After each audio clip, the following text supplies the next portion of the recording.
ఆశీర్వాదాలు రావడం లేదు.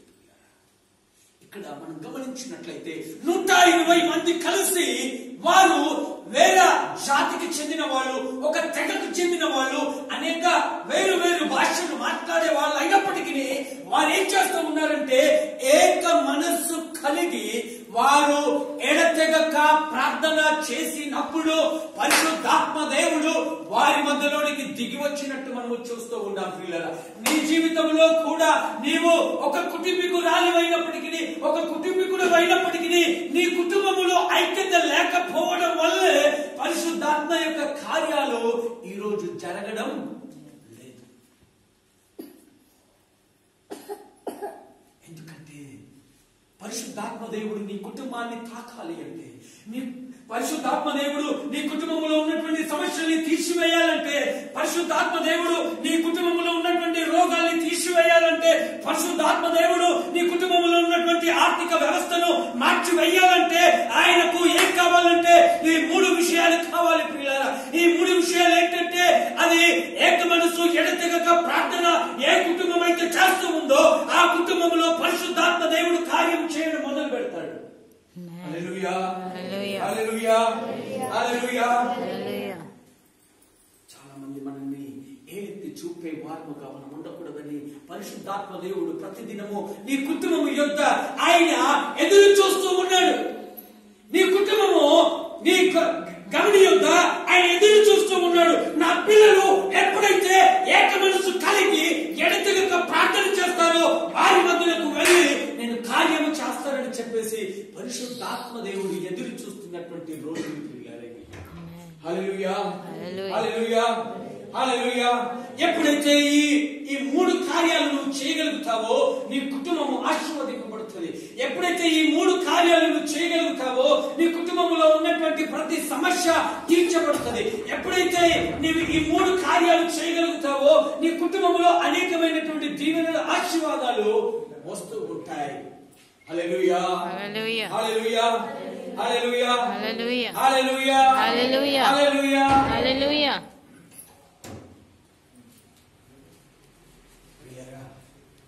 అపోస్తలుల యొక్క జీవితాన్ని మనం గమనించబోతూ ఉన్నాం. అపోస్తలుల యొక్క జీవితాల్లో జరిగినటువంటి విషయాలను మీకు తెలియచేయాలని నేను ఆశపడుతూ ఉన్నాను.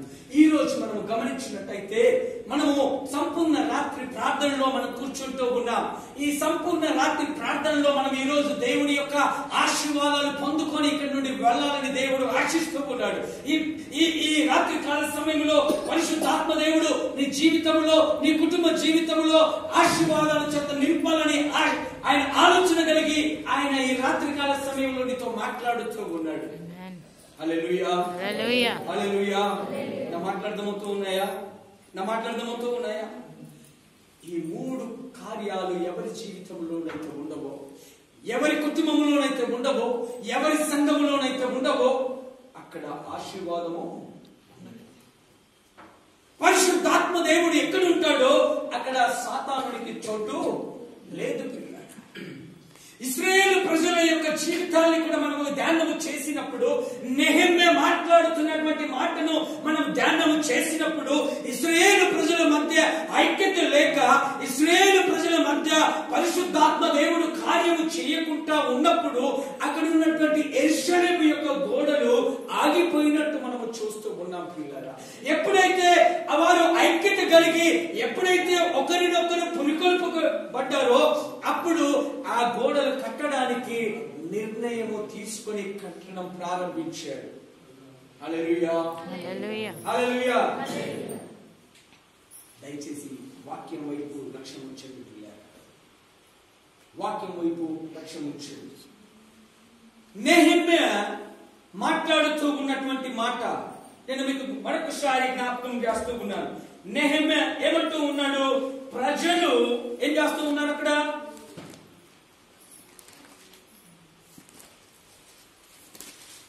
4వ అధ్యాయం 6వ వచనం.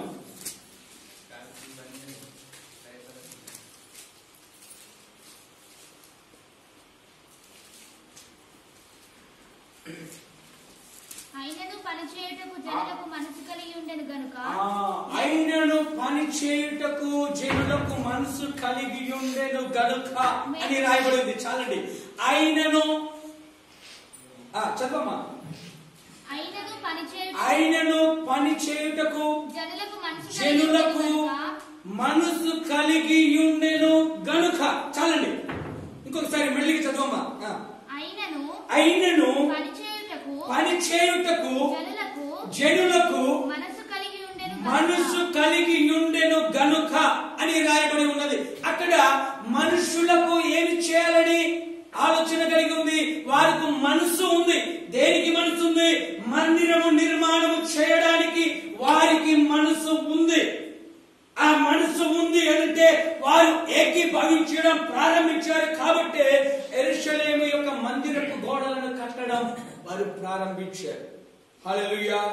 అప్పుడు పరిశుద్ధాత్మ దేవుడు వారి జీవితంలో కార్యము చేయడం మొదలు పెట్టాడు. పిల్లలు ఎప్పుడో వరకు వారికి మనసు రాలేదో అప్పటి వరకు ఆ గోడలు సగము కట్టి ఆగిపోయినవి. సగము కట్టి అక్కడికి ఆగిపోయినటువంటి పరిస్థితి. నీ కుటుంబ జీవితము లేదంటే నీకున్నటువంటి వ్యక్తిగత జీవితము కూడా కావచ్చు. పిల్లరా, సగము కట్టి ఆగిపోయిన స్థితిలో ఈ రోజు నీవు ఉన్నావేమో ఒక్కసారి ఆలోచన చేసుకో. నీ కుటుంబ జీవితము సగము కట్టి ఆగిపోయిన పరిస్థితి నీ జీవితంలో ఉందేమో ఒక్కసారి నీవు ఆలోచన చేసుకో. నీవు అనేక సార్లు ఆలోచన చేసి ఉండవచ్చు. నేను ఇది నిర్మించి నేను ఇలాగ ఉండాలని నువ్వు ఆలోచన కలిగి ఉండవచ్చు. నేను దేవుడిలో ఇలాగ ఎదగాలని నువ్వు ఆలోచన చేసి ఉండవచ్చు. నేను దేవుడిలో ఆశీర్వదింపబడాలని నువ్వు ఆలోచన చేసి ఉండవచ్చు. కానీ ఈరోజు నీవు పొందుకున్నావా? నీ ఆశలన్నీ పూర్తయినాయా? నీ ఆశలన్నీ నువ్వు నెరవేర్చుకున్నావా దేవుడిలో?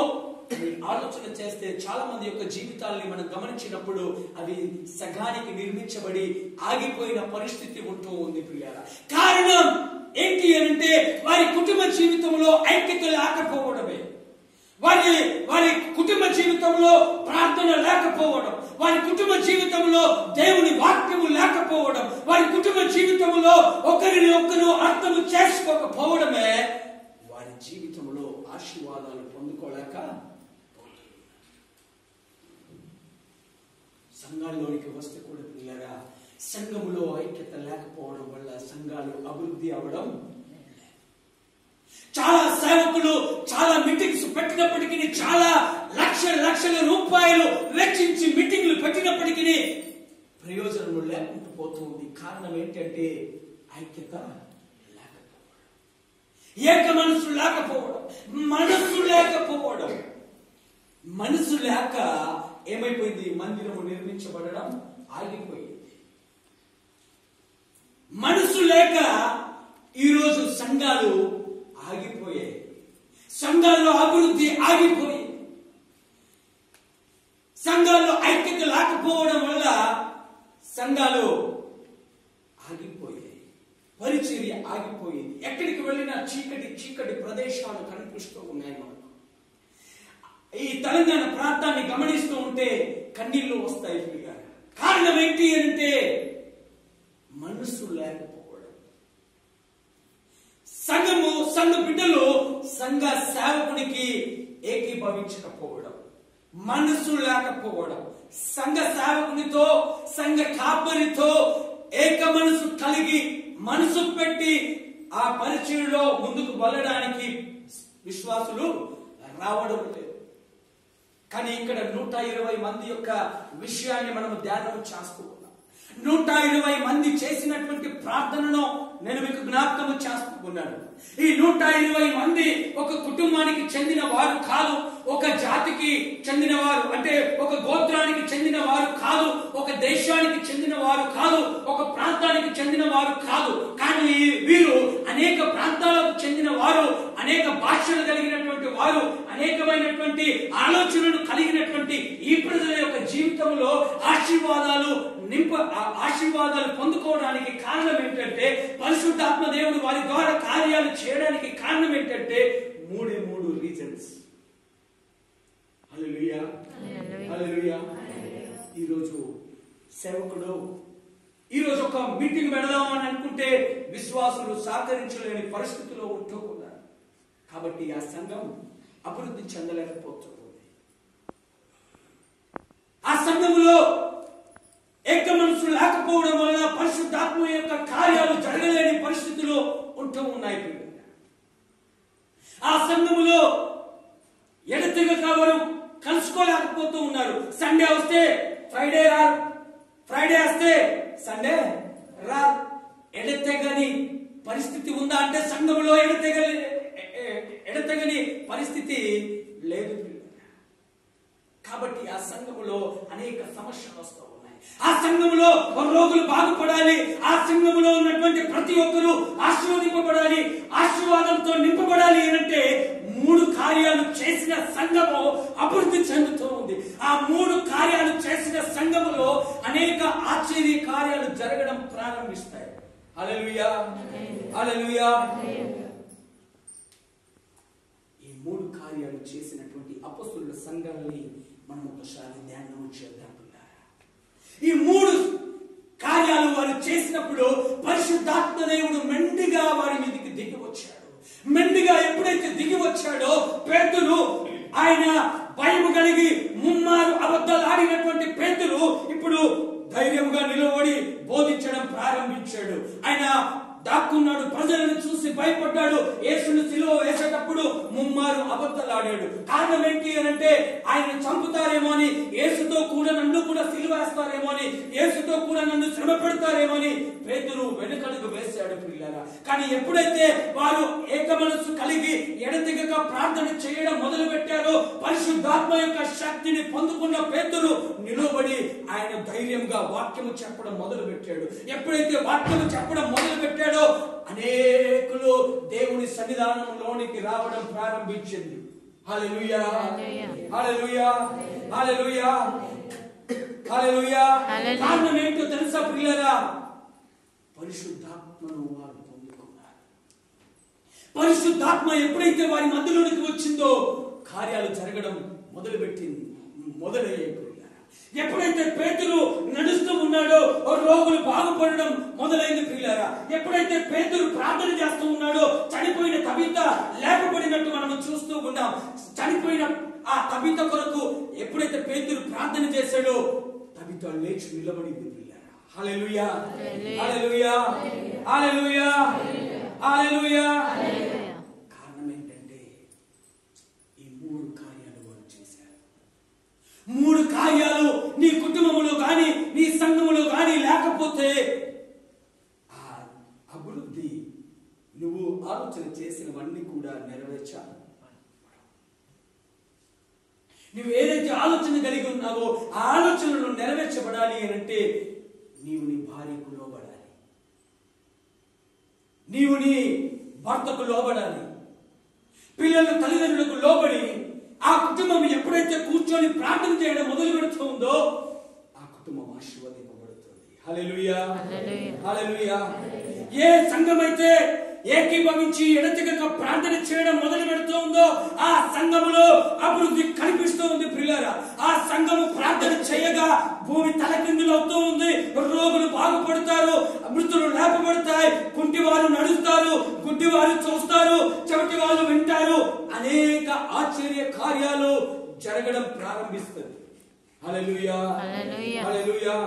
అపొస్తలుల కార్యములో మనం చూసినప్పుడు అపొస్తలులు చేసినటువంటి పరిచర్య గొప్పదిగా మనకు కనిపిస్తూ ఉంది ప్రియులారా. వారు ఎక్కడికి వెళ్ళినా కూడా వారు ఎన్నడూ కూడా భయపడని పరిస్థితి, వారు ధైర్యముగా ముందుకు వెళ్ళారు. కారణం ఏంటి అంటే వారు ముమ్మారు వారు ప్రార్థన చేసినట్టు మనం చూస్తూ ఉన్నాం. వారు ఎడతెగక వారు కలుసుకొని ప్రార్థన చేశారు. వారు ప్రార్థన చేస్తూనే ఉన్నారు. హల్లెలూయా.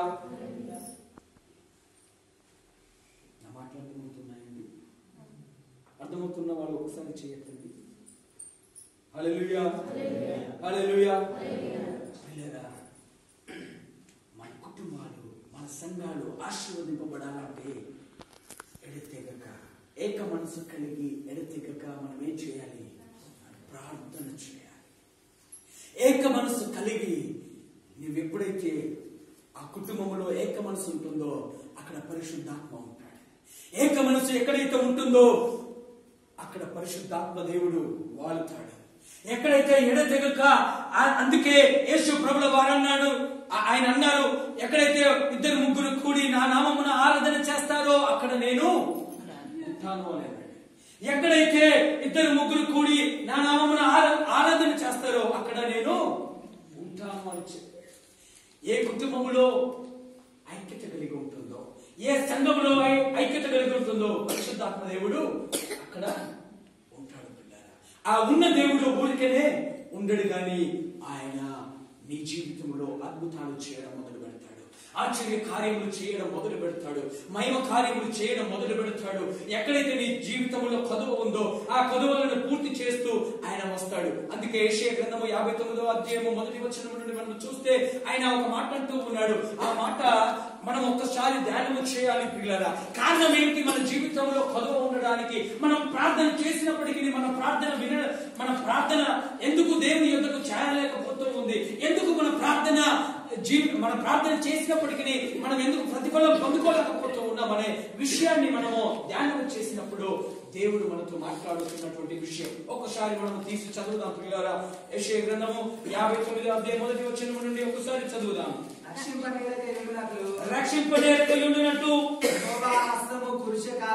యెహోవా హస్తము కురుచ కాలేదు, విననేరకుండునట్టు ఆయన చెవులు మందము కాలేదు. మీ దోషములు మీకును మీ దేవునికి అడ్డముగా వచ్చెను. చాలండి. ఇక్కడ మనము గమనించాల్సిన విషయం పిల్లలు, దేవుడు మనతో మాట్లాడుతున్నటువంటి మాట, యెషయా ప్రవక్త ద్వారా దేవుడు మాట్లాడుతున్నటువంటి మాట. ఆయన ఏమంటూ ఉన్నాడు? మీరు ప్రార్థన చేయగానే ఆ చెవిలో మందము కాలేదు, నిన్ను స్వస్థపరచకుండానట్టు నా చెయ్యి కురచ కాలేదు. కారణం ఏంటి అంటే నీ జీవితంలో ఐక్యత లేదు, నీ కుటుంబ జీవితంలో ఐక్యత లేదు. నీ భార్యతో గొడవాడి వస్తావు, ప్రార్థన చేస్తావు. నీ పిల్లలతో గొడవాడి వస్తావు, ప్రార్థన చేస్తావు. నీ బయట వారితో గొడవాడి వస్తావు, ప్రార్థన చేస్తావు. నీవు కలహాలను రేపుతూ వచ్చి ప్రార్థన చేస్తే దేవుడు ఎన్నడూ నీ ప్రార్థనలో వినడు. ఆశీర్వాదాలు కావాలని మళ్ళీ ప్రార్థన చేస్తావు పిల్లగా. ఒక వ్యక్తి చాలా ధనవంతుడు. ఆయన వడ్డీ వ్యాపారం చేస్తూ బీదలను హింసిస్తూ వస్తూ ఆయన ఏం చేసేవాడంట, ఆ వడ్డీ తీసుకొచ్చి ఇవ్వగానే ప్రొద్దున లేచి ఆయన మందిరానికి వెళ్ళి ఆ గుడిలో గంట కొట్టేసి ఏమని మొక్కేవాడంటే, దేవా నన్ను ఆశీర్వదించు. చేసేదంత తప్పిదాలు మళ్ళీ ఎక్కడికి వచ్చాడు? దేవుడి యొద్దకు వచ్చి ఏమని అడుగుతూ ఉన్నాడు? ఏమని? నన్ను ఆశీర్వదించు అని. ఈ రోజు క్రైస్తవ జీవితాల్లో కూడా మన పరిస్థితులు కూడా ఇలాగే ఉన్నాయి పిల్లలు. తప్పు చేస్తూ ఉన్నాం, మందిరానికి వస్తూ ఉన్నాం, మనం ఏం చేస్తూ ఉన్నాం? ప్రార్థన చేస్తూ ఉన్నాం, కానీ ఏం లేదు, నీ జీవితంలో ప్రతిఫలం లేదు. ఎంతగా ప్రార్థన చేసినప్పటికీ నీ జీవితంలో కార్యాలు జరగలేని పరిస్థితి ఉంటుంది. కారణం దేవుడు ఆయన వినలేడా నీ ప్రార్థన? అంటే ఆయన వింటూ ఉన్నాడు, కానీ నీ జీవితం సరైనది కాదు అని చెప్పేసి దేవుడికి తెలుసు. నీ జీవితంలో ఐక్యత లేదు. అందుకే ఆయన ఒక మాట అన్నాడు, నీవు బలి అర్పించేటప్పుడు ఎవరితో నీవు గొడవబడి ఉన్నట్టయితే నీ అర్పణమును అక్కడే పెట్టి ముందుగా నువ్వు సమాధాన పడి వచ్చి నాకు అర్పణమును అర్పించాలి. భార్య భర్తలు గొడవడి ఎక్కడికి వస్తూ ఉన్నారు? సంఘానికి వస్తూ ఉన్నారు. పిల్లలతో గొడవడి అనేక కలహాలు ఇంట్లో జరిగినప్పటికీ కూడా సంఘానికి వచ్చి ఏం చేస్తూ ఉన్నారు? క్షమాపణ అడుక్కోరు. ఈ వాక్యం వింటారు, మళ్ళీ ఎక్కడికి వెళ్తారు? ఇంటికి వెళ్ళి మళ్ళీ గొడవ, మళ్ళీ గొడవ. మరి ఆశీర్వాదం వస్తుందంటే మన జీవితంలో ఆశీర్వాదం రావడం లేదు పిల్లలు. మన జీవితంలో రోగముల నుండి మనం విడుదల పొందుతున్నామంటే లేదు. మనం ఆర్థికంగా ఎదుగుతున్నామంటే లేదు. మన జీవితాలు సంతోషంగా సమాధానంగా ఉన్నాయంటే లేవు. అందుకే లోకులు మనల్ని ఏలెత్తి చూపుతూ ఉన్నారు. ఏమని? మీరు యేసు ప్రభువుని నమ్ముకున్నప్పటికీ ఎందుకు మీ జీవితాలు ఇలా ఉన్నాయి అని చెప్పేసి అడుగుతూ ఉన్నారు. మరి దేవుడు ఆయన చేయలేని పరిస్థితిలో ఉన్నాడా? ఆయన చేయలేడా? అనంటే ఆయన చేయడానికి సమర్థుడుగా ఉంటూ ఉన్నాడు పిల్లరా. అందుకే దేవుని లేఖనము మీకు తీసి చూపిస్తూ ఉన్నాడు. యెషయా ద్వారా దేవుడు మాట్లాడుతూ ఉన్నాడు. ఏమంటూ ఉన్నాడు? మిమ్మల్ని ఉండునట్టు నా చెయ్యి కూర్చకాలేదు. మీరు ప్రార్థన చేసినప్పుడు విననట్టు నా చెవులు మందము కాలేదు. కారణం మీరే. మీ కారణాలను బట్టి నేను వినలేని స్థితిలో ఉన్నాను. మీ కారణాలు, మీరు చేస్తున్నటువంటి తప్పిదములను బట్టే నా చెయ్యి మిమ్మల్ని బాగు చేయలేని పరిస్థితిలో ఉంటుంది. దేవుని లేఖనాలు సెలవిస్తూ ఉన్నాయి పిల్లరా. ఆయన మనల్ని ఎంతగానో ప్రేమించి తన అమూల్యమైనటువంటి రక్తాన్ని మన కొరకు చెందించాడు. తన ప్రాణాన్ని పెట్టిన ఆ దేవుడు ఎంతగానో మనల్ని ప్రేమిస్తున్న దేవుడు, నీవు అడిగినదల్లా కూడా ఆయన నీకు ఇయ్యాలని ఆశిస్తూ ఉన్నప్పటికీ పొందుకోలేని స్థితిలో ఉన్నాము. యేసు ప్రభువు వారు ఈ లోకంలో పరిచయం చేస్తూ ఉన్నప్పుడు తన శిష్యులకు ఆయన తెలియచేసిన విషయం, నన్ను అడుగుడి నేను మీకు ఇస్తానని అన్నాడు. అడుగుడి మీకు ఇవ్వబడును, వెదకుడి దొరుకుడు, తట్టుడి చేయబడును అన్నాడు. యేసు ప్రభువు అబద్ధమాడాడా? యేసు ప్రభువు అబద్ధమాడాడా? యేసు ప్రభువు అబద్ధం ఆడలేదు ప్రియులారా. కారణం ఏంటి అంటే నువ్వు పొందుకోలేని స్థితిలో ఉన్నావు. నీవు ఆయన ఇవ్వాలని ఆశిస్తూ ఆయన నీ కొరకు ఎదురు చూస్తూ ఉన్నప్పటికీ నీవే దానిని పొందుకోలేని స్థితిలో ఉన్నావు. కారణం నీ పరిస్థితి బాగోలేదు. నీ జీవితము కడుక్కున్న జీవితము కాదు. నీ జీవితము ఎన్నడూ శుద్ధి చేసుకొని దేవుని సన్నిధానానికి వచ్చి మోకరిస్తాననే ఆలోచన నీకు లేదు. కాబట్టి నీ జీవితంలో ఏం లేదు, ఆశీర్వాదాలు. ఈరోజు ఈ హోలీ టెంపుల్ బిలీవర్స్ కు నేను తెలియజేస్తున్నటువంటి విషయం. నేను ఈరోజు ఈ 2020 సంవత్సరం ఫిబ్రవరి 8వ తేదీ నేను ఇక్కడికి వచ్చి ఉన్నాను. వచ్చే సంవత్సరానికి ఈ మంద కాదు పిల్లారా, వేల సంఖ్యలో ఇక్కడ ఉండాలని నేను ఆశిస్తున్నాను. హల్లెలూయా. ఎందుకు అంటే ఆ బాధ్యత ఎవరి మీద ఉంది అంటే ఈ హోలీ టెంపుల్ బిలీవర్స్ మీద ఈ భారము మోపి ఉన్నాడు దేవుడు. నీవు ఎడతెగక ఏక మనసు కలిగి ఎడతెగక నీవు ఈ సంఘము కొరకు ప్రార్థన చేస్తూ ఉంటే దేవుడు ఆత్మలను తోడుకొని వస్తాడు. హల్లెలూయా, హల్లెలూయా, హల్లెలూయా. ఈ సంఘములో నువ్వు ఏకీభవించి నువ్వు మోకరించి ప్రార్థన చేయగా అనేక కార్యాలు చేయాలని దేవుడు ఆశిస్తూ ఉన్నాడు. ఆది అపొస్తలుల సంఘము ప్రార్థన చేయగా, పేతురు చెరసాలలో ఉన్నప్పుడు వారు ప్రార్థన చేయగా పేతురును దేవుడు విడిపించాడు పిల్లరా. హల్లెలూయా, హల్లెలూయా, హల్లెలూయా. తన సేవకుని కొరకు ఏ సంఘం అయితే ప్రార్థన చేస్తూ ఉందో ఆ సంఘము అభివృద్ధి